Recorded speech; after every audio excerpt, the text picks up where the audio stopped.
may not know, but there are actually 10 things that you can do to make your gun more accurate. Today we're going to be talking about the AR-10. I've got a 6.5 Creedmoor that is going to be our test subject in this video, and we're going to go over all of these items. Some of them you can purchase and some of them you can't. Here is our test gun for this video, and we've had a couple of different stocks on here. I've actually never shot it with this stock on there. We had this titanium one in the drawer and I thought I would put it on, but it doesn't really look good on here. The first thing on your list of things that you can purchase in order to increase your accuracy is making sure that you have a quality barrel. This gun here has a ballistic advantage barrel. This barrel was made about 5 years ago, and it actually predates me regularly uploading on YouTube. And so a lot of you that are new to the channel have not seen much about this gun. For the most part, in the barrel category, spend your money on a barrel, on a bolt carrier group, and a trigger, and that's good advice to cheat the system a little bit and get away with some cheaper components on some other parts of the gun. All right, item number 2 that you can purchase to make your gun more accurate is the trigger. Now, in here we have a Rock River Arms 2-stage national match. If you're looking for accuracy, I typically like to go with a 2-stage. I like to feel that trigger prepped and then know that I'm gonna have a really light wall to press through. This is a mil-spec style trigger, not a cassette trigger like a lot of the guns that we've been running here recently. And so we're gonna upgrade that with a Timney. I have a couple of Timneys that I really like. This is a Daniel Horner, and you can tell it's in this old packaging. This was some new old stock that I picked up on a website. It's actually bursting through the side of the package, hoping everything is fine in there. That trigger is available currently on Timney's website. There'll be a listing for that below, but you can no longer purchase it for the price that I got this new old stock for. They have sold out. Thankfully, I grabbed 2 of those, so you might see another one coming up in another video. You can also purchase a nice optic. Now, there's a lot going on right now with YouTube as far as optics, prices of optics, some things from China.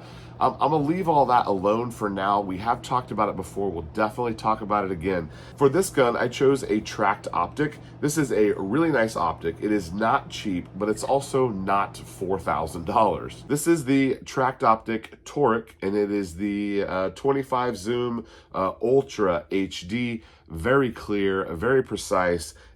Everything moves exactly like it should. It's got the 0 stop. I absolutely love this optic. They did send it to me, but I have purchased other tracked optics, and I would 100% buy this again. It's not uncommon to see a handguard on a list of accuracy.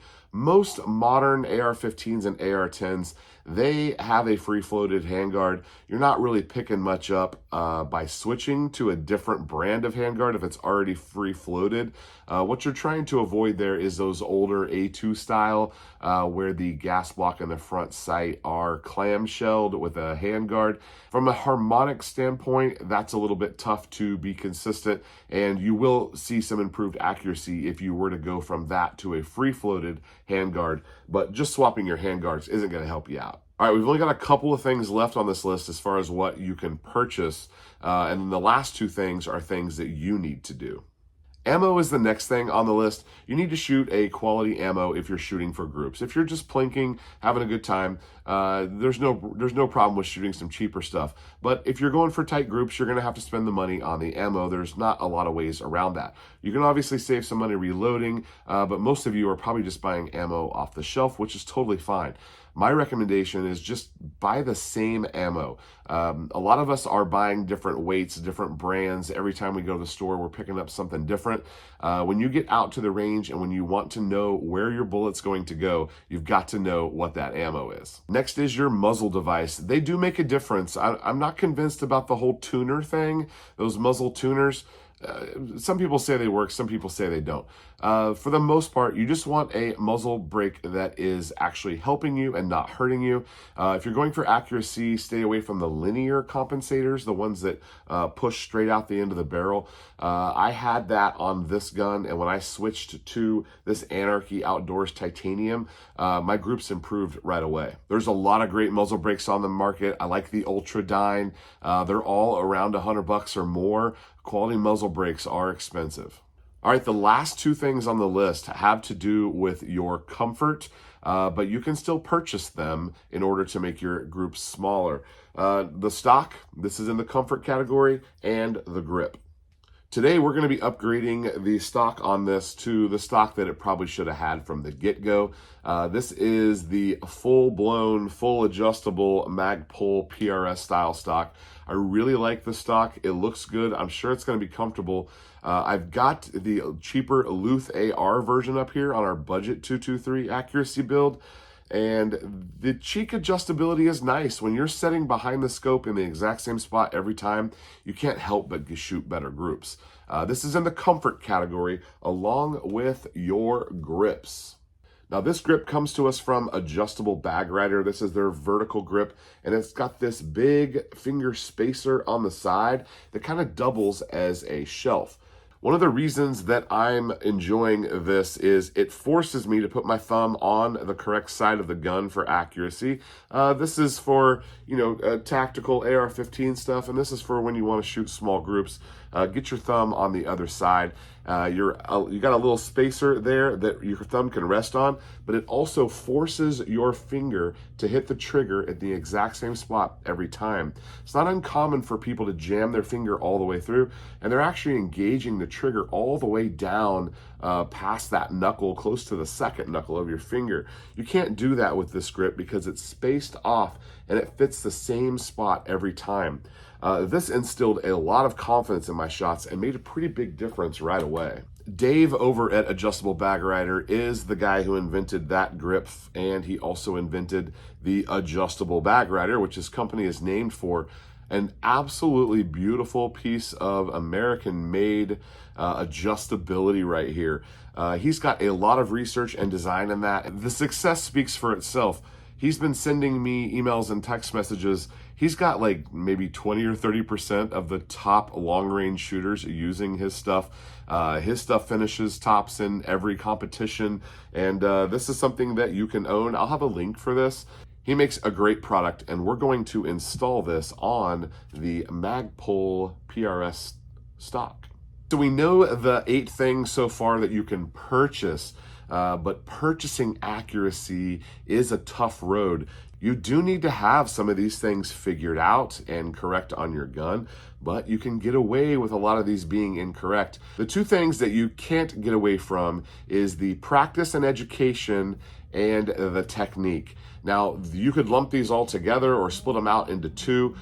Practice is going to be a really big deal. You got to know your gun, you got to know your equipment, and you got to shoot it a lot. I know it's expensive. Go put a box through a week, but you'll know your gun really well if you start doing that. Technique and education kind of go hand in hand. You've got to make sure that you're doing it correctly each and every time. For some of us, we're going to need to go take a class. You can learn a lot on YouTube, and as someone who uploads regularly to YouTube, I hope that we are learning. I know I learn from many of the channels that I watch, and I hope that you are doing the same. There's nothing wrong with going out and taking a class, hiring an expert, and skipping some steps in that initial quest for gaining information. If you pay someone for a couple hours of their time, you can skip some steps, take in some stuff that they've learned, figure it out, hey, this works, this doesn't, and it'll get you further along quicker. If you don't have any money and you're fine with figuring it out on your own, you can definitely do that. There's some great resources all over. Ask a guy at the range, find someone on YouTube to follow. Just get out there and figure it out. You can DIY this, but if you're looking to skip some steps, I highly recommend a class. Fiocchi has sent us some ammo. Thank you very much, Fiocchi. They've sent us some ammo for this gun, for this project. We've got a few boxes left, and I got a little bit more in the other day. So loving the Fiocchi. It's the high performance stuff, really good stuff. We've shot some great groups with it.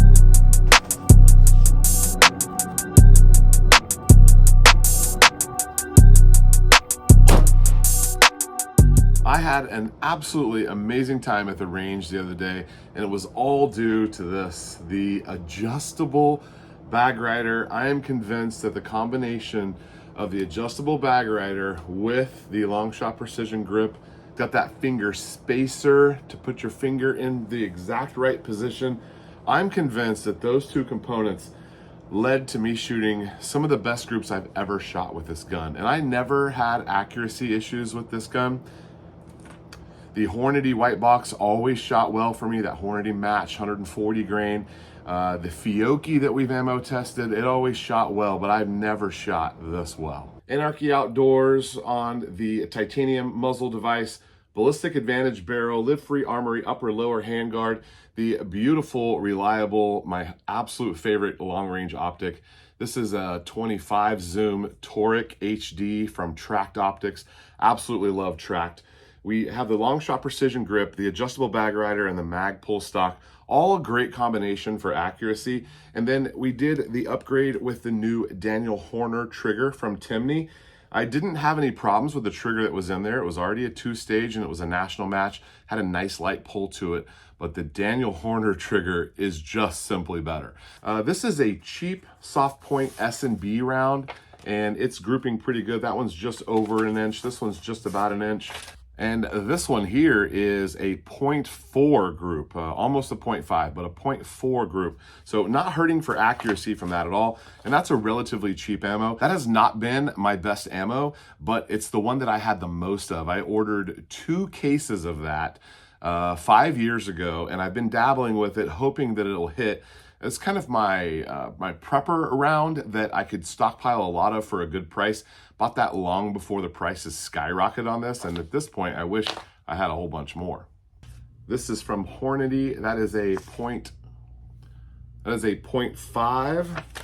Hornady white box has usually done pretty well for us, and a 0.6 group right there. A couple of months ago, Fiocchi sent us 10 or 12 boxes of ammo, 140 grain. This is their, I think it's high performance or super performance, but it's the competition load that they give their shooting team. Got a video of us shooting 500 and 600 yards with it. Stuff groups really well, and I wanted to run, I don't have much of it left.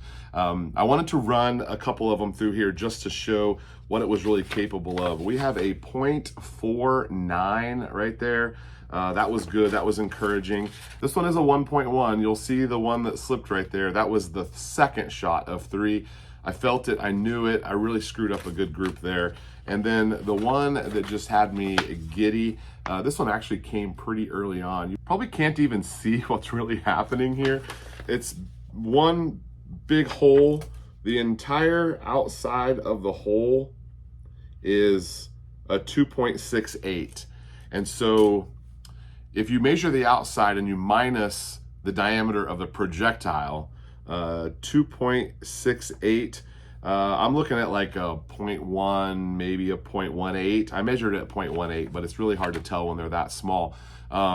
That's a 3-shot group. That really had me fired up. The guy next to me was really excited as well. Had a good time talking to him.